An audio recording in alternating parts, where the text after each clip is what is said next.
श्रोता प्रेमियों, मैं राम सागर शास्त्री आप लोगों के समक्ष रखने जा रहा हूं ज्योतिष के विभिन्न विचार। देखिए, आज का दिन कैसा रहेगा यह जानने के लिए वर्तमान नक्षत्र से जन्म नक्षत्र तक यदि 4, 5, 11, 12, 18, 19, 25, 26 हो तो पूरा दिन सुखद और प्रसन्नता से गुजरता है। यदि 2, 3, 6, 7, 9, 10, 13, 14, 16, 17, 20, 21, 23, 24, 27 हो तो आधा दिन शुभ रहता है। यदि 1, 8, 15, 22 हो तो पूरा दिन अशुभ माना जाता है।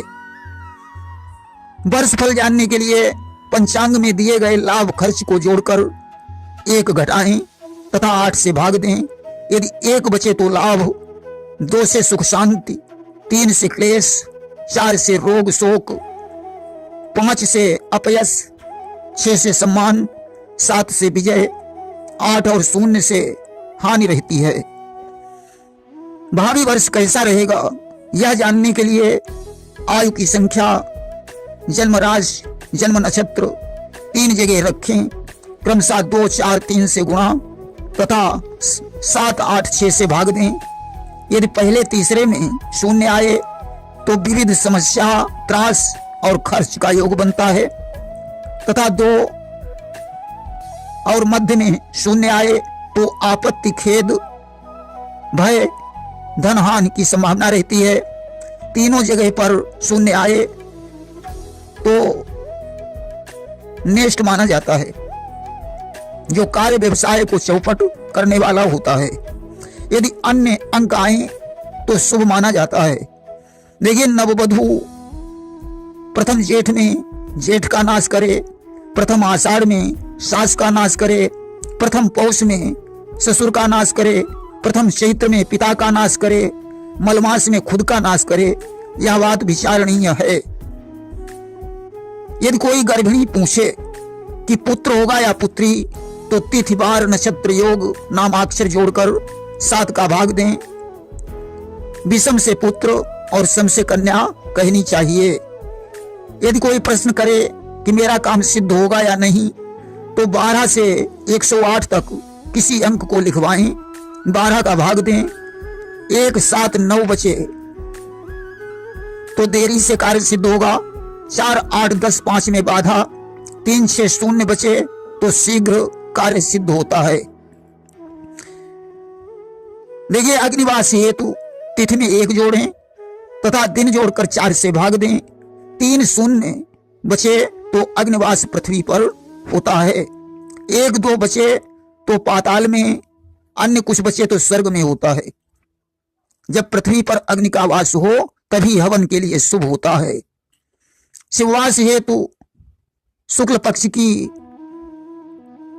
द्विज, पंचमी, छठ, नवमी, द्वादशी, तेरस तथा कृष्ण पक्ष की परिवार, चौथ, पंचमी, अष्टमी, एकादशी, द्वादशी, अमावस्या तिथियां शुभ मानी गई हैं।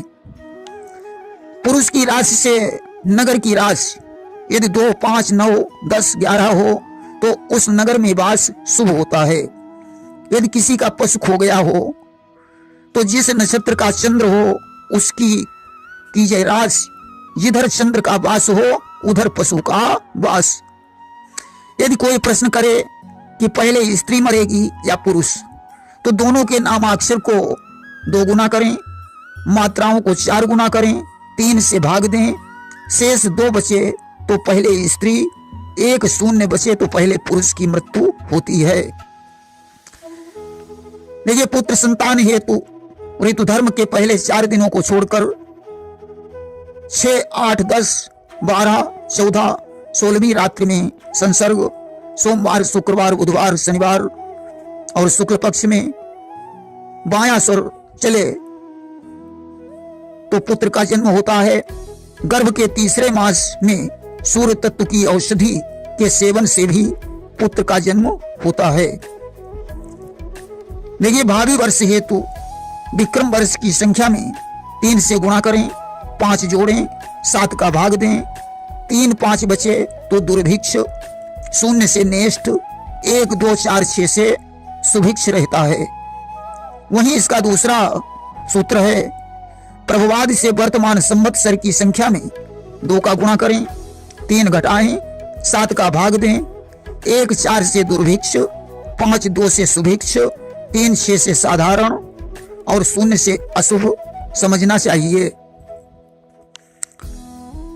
देखिए, सूर्योदय से 3 घटी तक प्रातः संध्या, सूर्यास्त से 3 घटी तक सायं संध्या, सूर्यास्त से 6 घटी तक प्रदोष बेला, अर्धरात्रि के मध्य की 2 घटी निशीथ काल होता है, सूर्योदय से 5 घटी पूर्व ब्रह्म मुहूर्त होता है, सूर्योदय से 3 घटी पहले अरुणोदय काल होता है, 2 घटी यानी 48 मिनट का एक मुहूर्त होता है, सूर्योदय से 6 घटी तक प्रातः काल, 12 घटी तक पूर्वाह्न काल, 18 तक मध्याह्न काल, 24 घटी तक अपराह्न काल तथा 30 घटी तक सायंकाल होता है। देखिए, विवाह की दिशा संबंधी प्रश्न के लिए शुक्र से सप्तमेश की जो दिशा हो उधर ही विवाह होता है। चंद्रमा का वाहन देखने के लिए चंद्र नक्षत्र से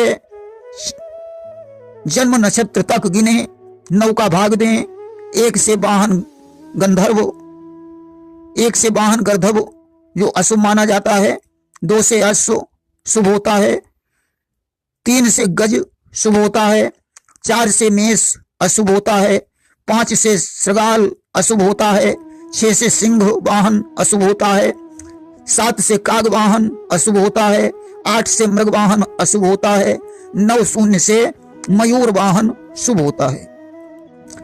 चंद्रपाद देखने के लिए चंद्र नक्षत्र संख्या में जन्म नक्षत्र संख्या जोड़ें, 4 का भाग दें, 1 से स्वर्णपाद होने से सुख, 2 में लौहपाद होने से धननाश, 3 में ताम्रपाद होने से सम, 0 में चांदी पाद होने से सम, अथवा 1 से 11 चंद्र स्वर्णपाद सौख्यकारी होता है, 2 5 9 चांदी पाद सौभाग्यकारी होता है, 3 7 10 ताम्रपाद सम होता है, 4 8 12 लौहपाद धननाशक माना जाता है, अथवा लग्न से 1 से 11 स्वर्णपाद सुख और आनंद देता है, 1 5 9 चांदीपाद शुभ, 3 7 10 ताम्रपाद से आराम, 4 8 12 लौहपाद से कष्ट पीड़ा होती है।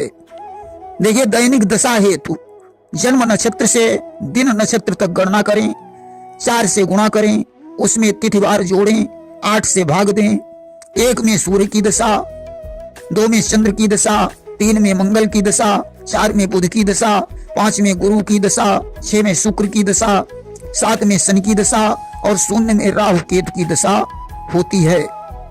देखिए, प्रवासी संबंधी विचार में यदि लग्न दुष्य हो तो प्रवासी शीघ्र आता है, स्थिर हो तो रुक गया है, चर लग्न हो तो प्रवासी मर चुका है, ऐसा जानना चाहिए।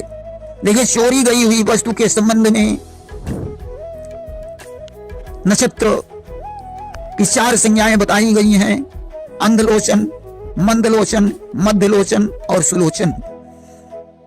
रोहिणी, पुष्य, उत्तरा फाल्गुनी, विशाखा, पूर्वाखाड़, धनिष्ठा, रेवती ये अंधलोचन संज्ञक नक्षत्र हैं। इसमें वस्तु पूर्व में शीघ्र मिलती है। मृगशिरा, अश्लेखा, हस्त, अनुराधा, उत्तराखंड, शतभिषा, अश्विनी ये मंदलोचन नक्षत्र होते हैं। इनमें वस्तु दक्षिण में यत्न करने से मिलती है। आद्रा, मघा, चित्ता, ज्येष्ठा, अभिजित, पूर्वा भाद्रपद और भरणी इनमें वस्तु ये नक्षत्र मध्यलोचन होते हैं। इनमें वस्तु पश्चिम में देर में मिलती है। पुनर्वस, पूर्वा फाल्गुनी, स्वाति, मूल, श्रवण, उत्तरा भाद्रपद तथा कृतिका ये सुलोचन संज्ञक नक्षत्र हैं। इनमें वस्तु उत्तर में होती है परंतु मिलती नहीं है। देखिए, यात्रा के समय पर तिथि, नक्षत्र, वार जोड़कर 3 जगह रखें, क्रमशः 7 8 3 से भाग दें। यदि तीनों स्थान पर कोई अंक आए 0 को छोड़कर तो यात्रा शुभ है। सूर्य नक्षत्र से दिन नक्षत्र तक की संख्या को 3 से गुणा करें, तिथि जोड़ें, 7 का भाग दें, यदि 3 बचे तो शुभ। देखिए पशु संबंधी विचार है, सूर्य नक्षत्र से वर्तमान नक्षत्र 9 हो तो पशु वन में होता है, 6 से मार्ग में, 7 से घर आए तथा 3 में मिलता नहीं है। देखिए काशीनाथ भट्टाचार्य के अनुसार ज्वालामुखी मूल भी होते हैं। परिवार को मूल, पंचमी को भरणी, अष्टमी को कृतिका, नवमी को रोहिणी, दशमी को श्लेखा। इसमें परिवार को मूल नक्षत्र पड़े और दशमी को श्लेखा नक्षत्र पड़े तो ये मूल ज्वालामुखी मूल होते हैं, इन्हें बहुत खराब माना जाता है। प्रेम से बोलिए वृंदावन बिहारी लाल की जय।